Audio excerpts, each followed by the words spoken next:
conversation on you. Can you hear me okay? Yeah.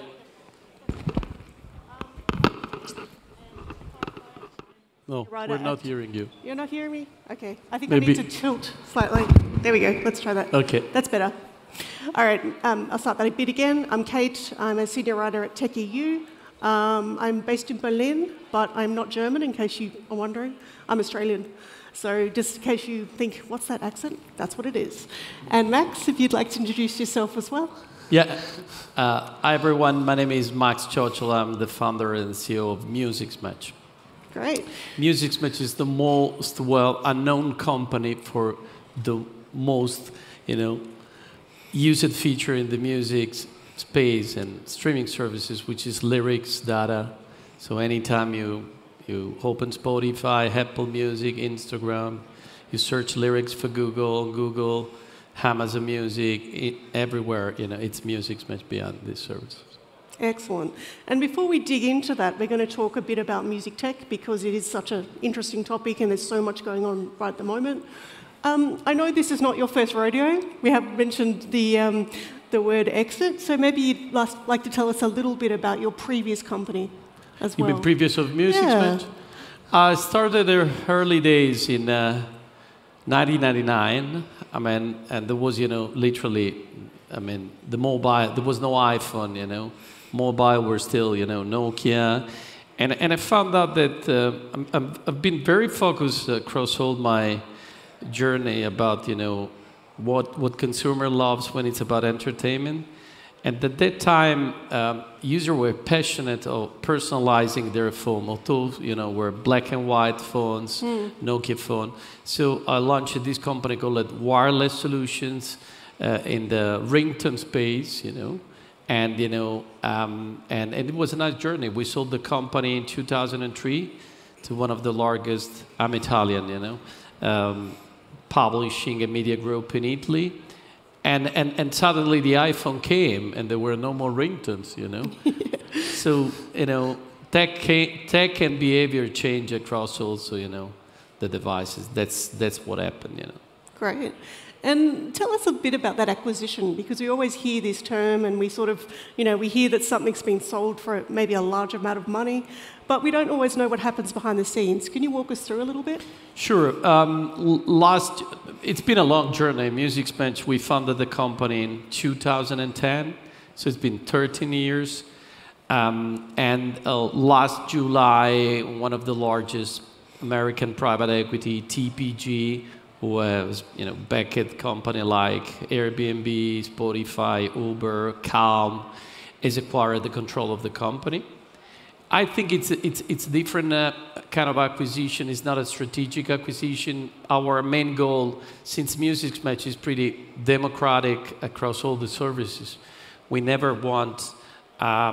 First of all, I know all founders saying this. You don't build a company just for an exit. You build the company for making good profit, making a good product, and in case of a private equity, a financial partner in this case, we're super excited, and this is day one for us. Although 13 years have been spent, that's the same for me and my team.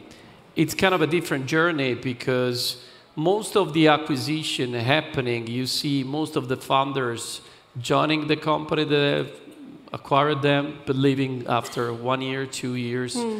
This happens for two reasons. Probably when you join large corporation like Google and Apple, it's never easy to build the phase two.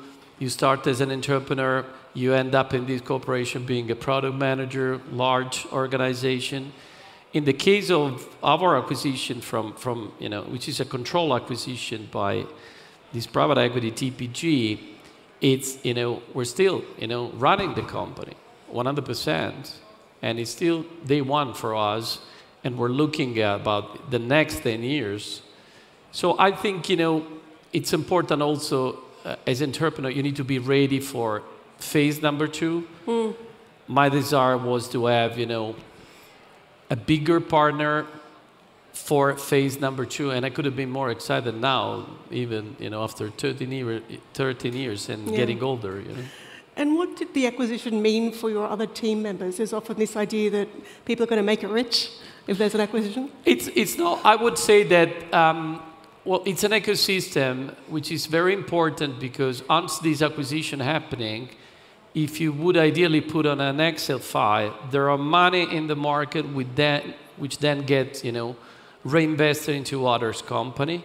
If you look at angels or the top angels in Europe, they're all coming from acquisition. I would judge in this way.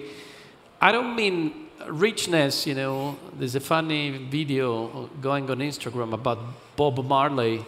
They're asking him if he's rich, and he's asking, what do you mean by being rich? And the journalist is asking, money in the bank, and he's like, no, I'm not that kind of rich guy, So it's about, it's really about long trip, long journey, and again, I'm here, all the team super involved.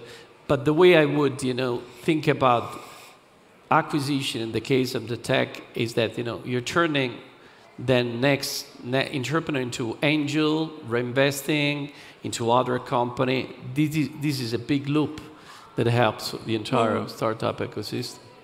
But you've also became a investor yourself. Yeah, I like to say that I have only one job, which is being an entrepreneur. Yeah. I don't believe you can have, I'm not a big fan of people, saying I'm an angel, I'm an investor, I'm an advisor. My lesson is that you need to be very focused on what you've built, and particularly now that is a phase 2, the company is on a massive growth, profitable, with a large partner. I have 2 kids, big gap, 20 years old and 8 years old, same wife. But I like to back entrepreneurs or idea that make some impact in some way. And also back to my country where I live, Italy, I like to support them, but I wouldn't consider myself as an active investor in terms of, this is not a job, it requires a lot of time, and the company, Musixmatch is my primary job, so, but definitely I'm active on backing people in interesting projects. I'm passionate about, how cities are changing, health. I saw amazing pitch before. I would never invest back into music also to avoid any conflict. And I'm passionate about climate change.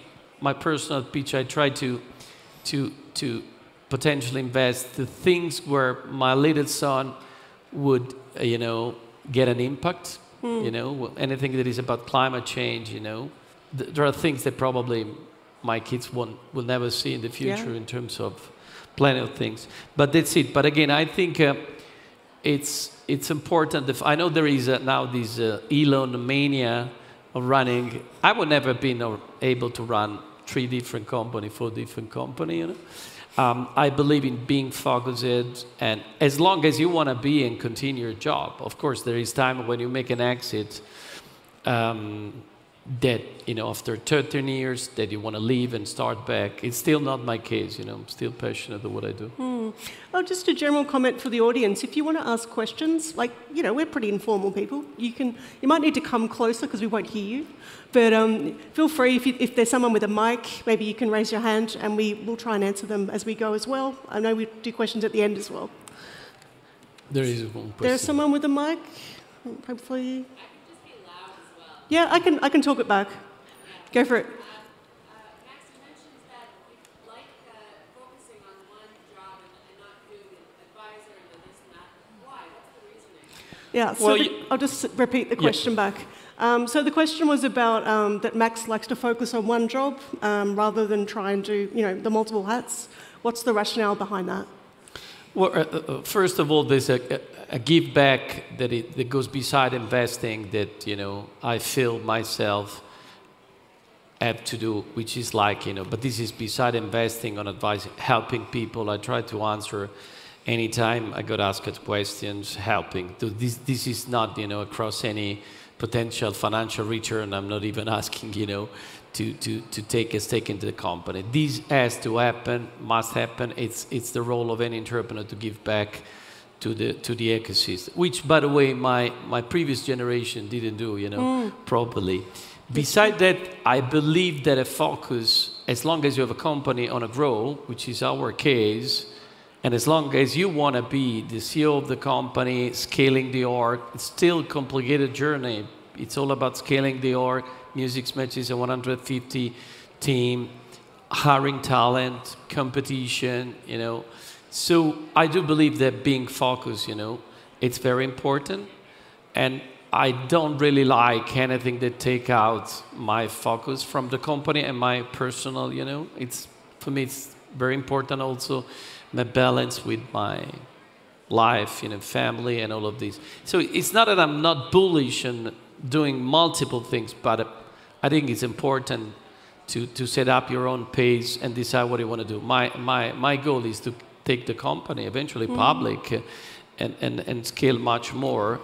And it's not easy if you run these, to then become an angel, setting up plenty of deal flow, conference, traveling, but that's my, just my personal opinion. Yeah. And I don't know, I don't always hear a lot about startups from Italy. Can you maybe tell us a little bit about the ecosystem? What do we need to know? Look, the music ecosystem has been growing dramatically. When we started Musixmatch, Spotify was only available in Sweden, and there were still downloads. It's been pretty slow across the years it took, but there were plenty of innovation. I think we beside all the things that we say regarding the streaming service, how they're probably paying artists and others, I think we should, Spotify has turned the piracy off the market, and same others.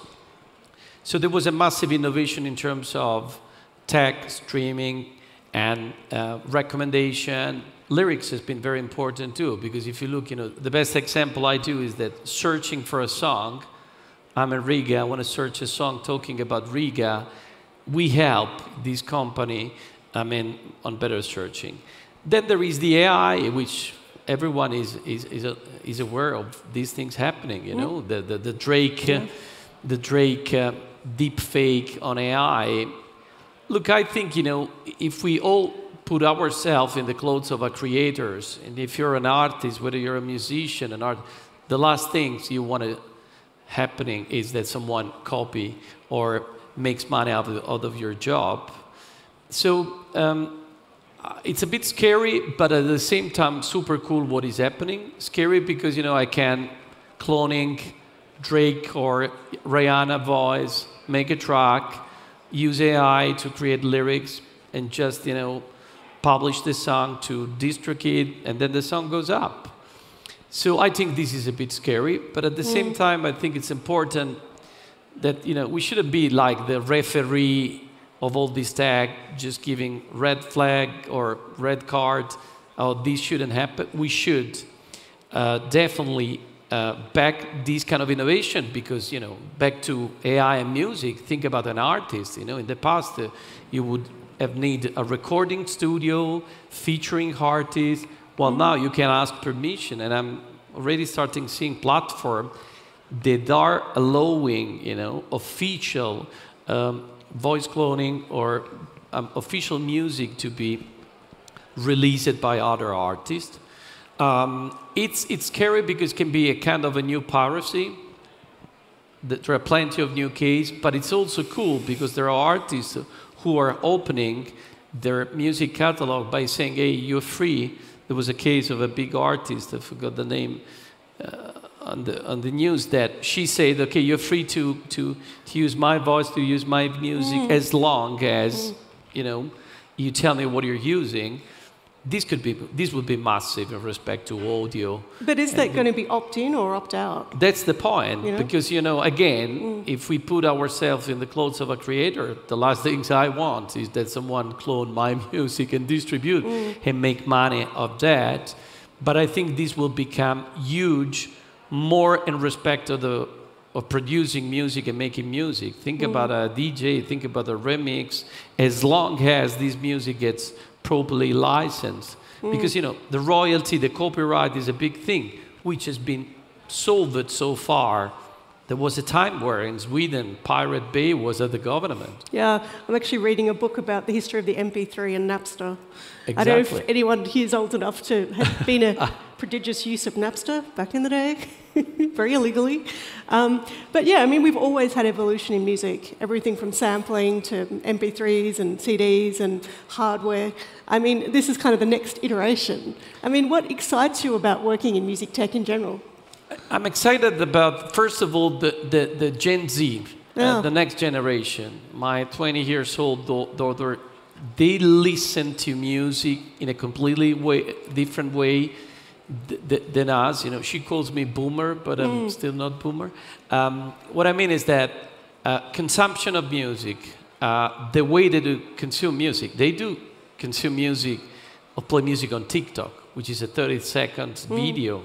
TikTok is changing completely the behavior also in terms of discovering new music. There was a time where we all thought that music recommendation could help us finding a new song. They do find new music through TikTok and Instagram. I'm particularly passionate about what we're doing at Musixmatch because lyrics has changed completely the way you consume music. It's a visual experience. It's a user interface. We all use it to have headphones, going for a run, without watching at the phone.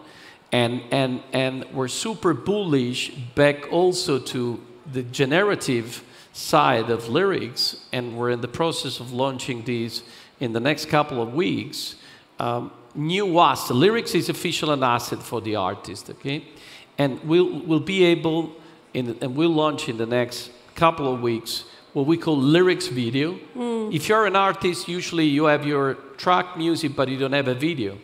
Yeah. It costs money, production. Yeah. So we're going to automatically make a video out of your lyrics, time sync, using different background, different template. And this is massive because, again, back to the indie artist, the long tail artist, these people that still invest a lot of time for their music, they're missing assets for social media and all these other things. So music, I see music, what makes me very exciting is for a lot of years have been pretty, you know, I don't mean boring, but not a lot of innovation, video, generative video, and images in the music, which we think it's a listening-only experience, will be very important. And what would be the biggest forms of consumption? I know when I think of lyrics, my first thought is karaoke, where, I don't know about you guys, but when I go to karaoke in Germany, which is not that often, the lyrics are wildly inaccurate and usually hilarious. But we know now, for example, when people watch Netflix, they will usually have the subtitles on. So people are now reading and listening at the same time. If you look back to Gen Z, and this happens across all the socials, they use captions by default, even for a short 30-second video. It's all captioned, okay? So when it's about the lyrics, it's not karaoke only, which, by the way, Apple Music has developed. On Apple Music, you can turn the voice off and you can sing along. The behavior is not, the main user experience is not karaoke, it's captioning. It's cool, and I'm sure. Does any of you look at the lyrics on Spotify or Apple Music or any services? Yeah. We say that if you know the lyrics, you're cool. If you don't know the lyrics, you're not cool. It's a matter to be close to the artist if you know the words. And the experience is there captioning. Even when you see on a large screen, big TV, it's cool, it's visual. It's animated time sync. For instance, we're also doing the same thing for podcast. Imagine podcast, and if you go on podcastmusixmatch.com to have podcast transcribed and time sync, you see the use case there on podcast is if I want to listen to a podcast or an interview you made with some of the startup, but I'm just interested with someone particularly. I can search, go straight to the part that I'm interested, and play just that part. That's because of the power of text, language, AI, and it's really powerful. Yeah. And can you translate that into different languages as well? That's what is happening. Spotify is already officially testing translation These unlock a completely... For years, we all thought that for not native language people, like I'm Italian, you know, if I listen to an English song, my brain doesn't, you know, whatever is my English, does not immediately get the meaning of the song. While if I listen to Italian, of course, that's my language, I immediately get it. With translations, you automatically, because it's a line-by-line translation, two use case very interesting. The first, you get the meaning of the song. I always make the example of Hello by Adele, a song that I love it, but I didn't know it was a fake phone call where she was alone on the phone and she was supposed to talk, hello, are you on the other side?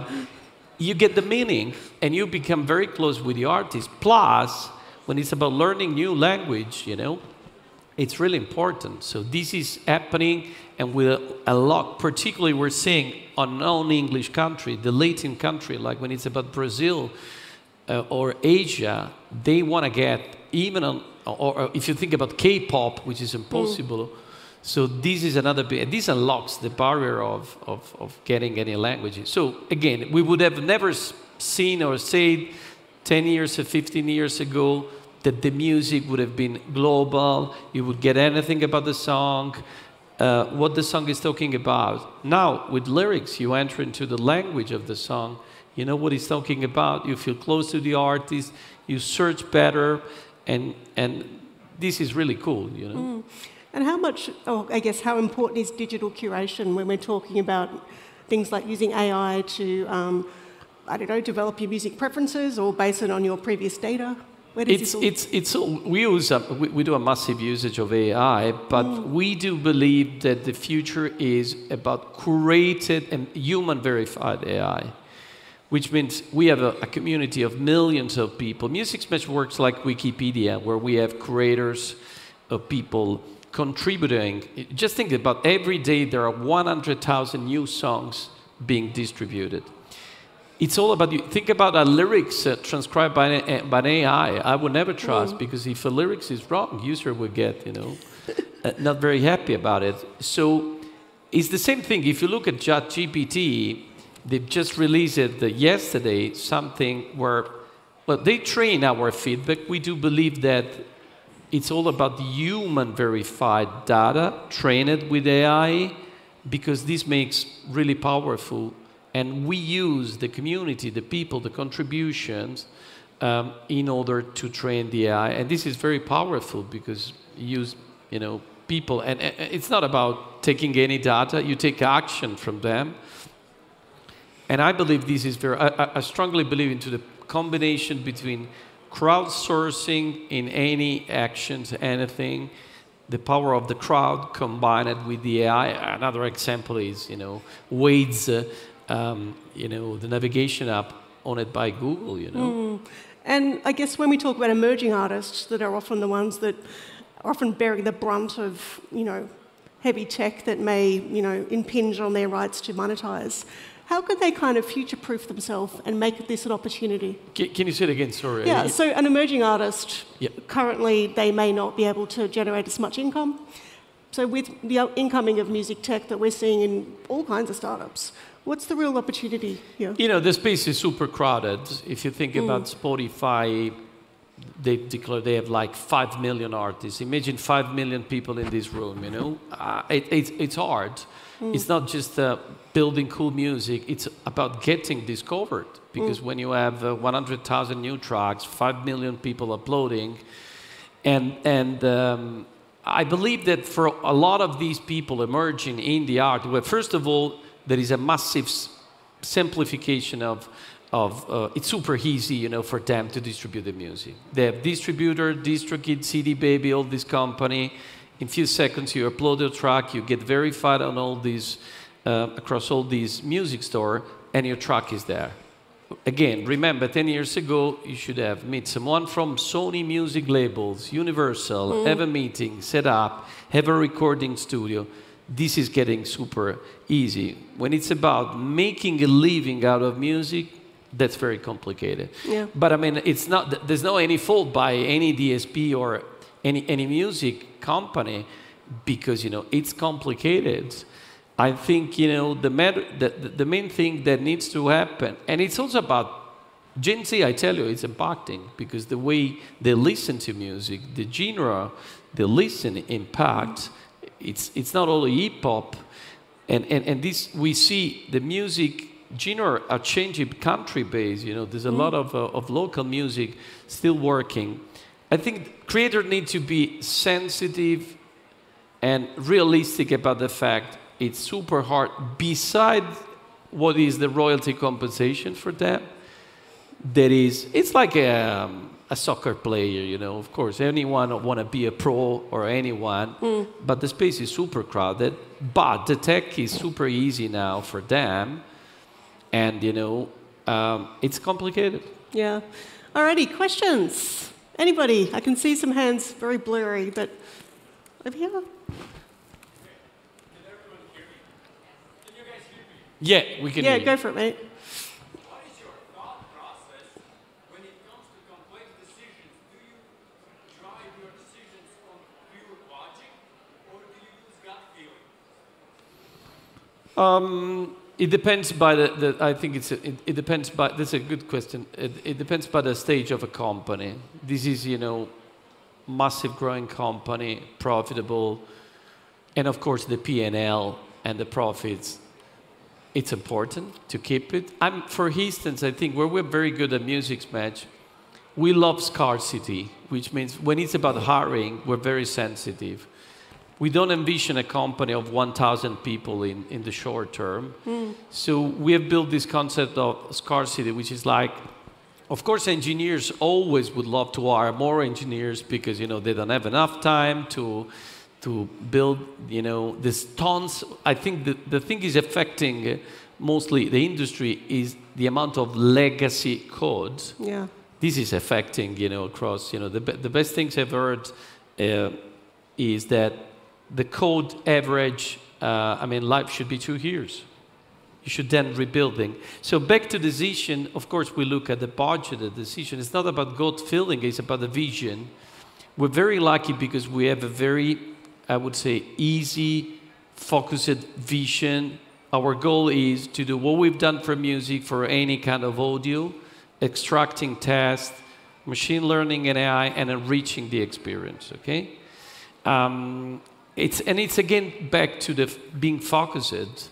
So the decisions are not run by me or by the shareholders. TPG are usually run by the market. We have a very good leadership team. We take decisions together. But it's hard because the market gets also very competitive, you know? Yeah. So it's again, it's like day one. It's a roller coaster. But I think you should balance depending on the stage, on the growth. I would be in this time the best suggestion I would give to any entrepreneur to be very sensitive when it's about hiring and it's about building a team. Because what we're seeing in the market is that even scale-up, startup, they are over-hiring. During the pandemic, they've all overrun, and you see what is happening in terms of layoff. So it's better to stay smaller and smarter and prove yourself. You don't need 50 people, you can do with 20 people.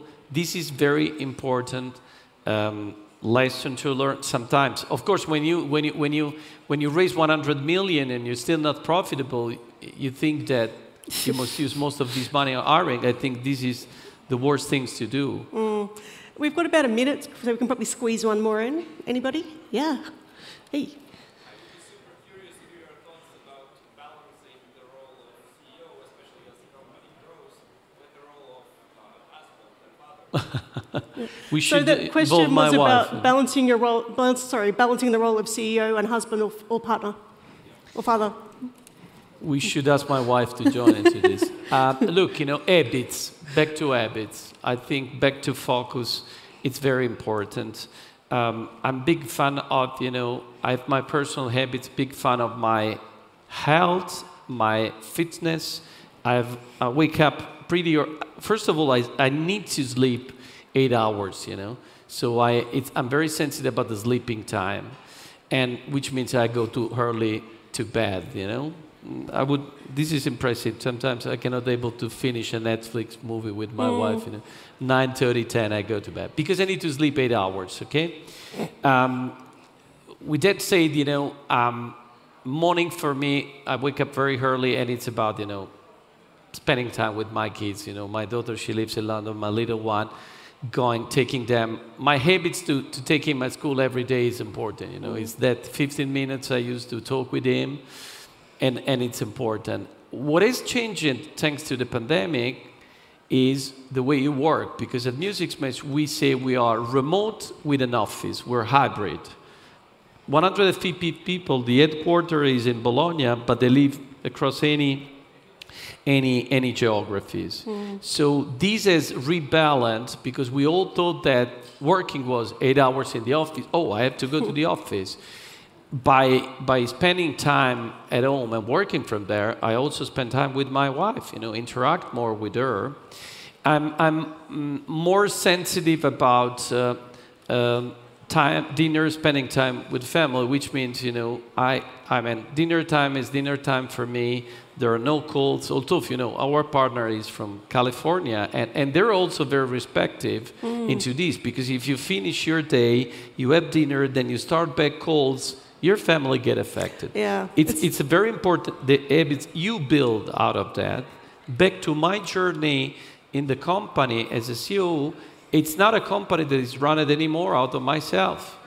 The person behind you, Marco, our Chief Product Officer, running and managing product engineers and all these people, he works, on my behalf in the team, plus our Chief People Officer, our Chief Revenue Officer. It's all about leaders that build the team you build. I was told once that when it happens that a founders turn into CEO, or when it's time that a founder doesn't turn into a CEO, because founders are different than CEO. I think I'm more a CEO right now, and I'm interested also into scaling the org and growing. There was a time I was more a founder than a CEO. It's also back. Very important what you can do. Nobody asked us, nobody asked myself to be the CEO of the company. I could even, just hire someone else. It's important what you want to do with respect of your personal, goals and career, but back to family and weekend, of course. For me, it's not about working, taking time. At Musixmatch, we have a well-being week. Well-being means, people take off. It's funny that we've set up the well-being week right after they're back to Christmas holiday. Because we found out a lot of our employees were not resting enough. You have kids, you have parents, you're traveling. These may not be necessarily resting. But if kids are going to school, you have 1 week just for yourself or for your wife. It's all about the people, Yeah.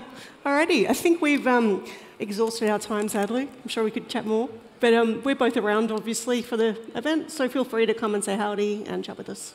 Thank you so much for coming. Thank you.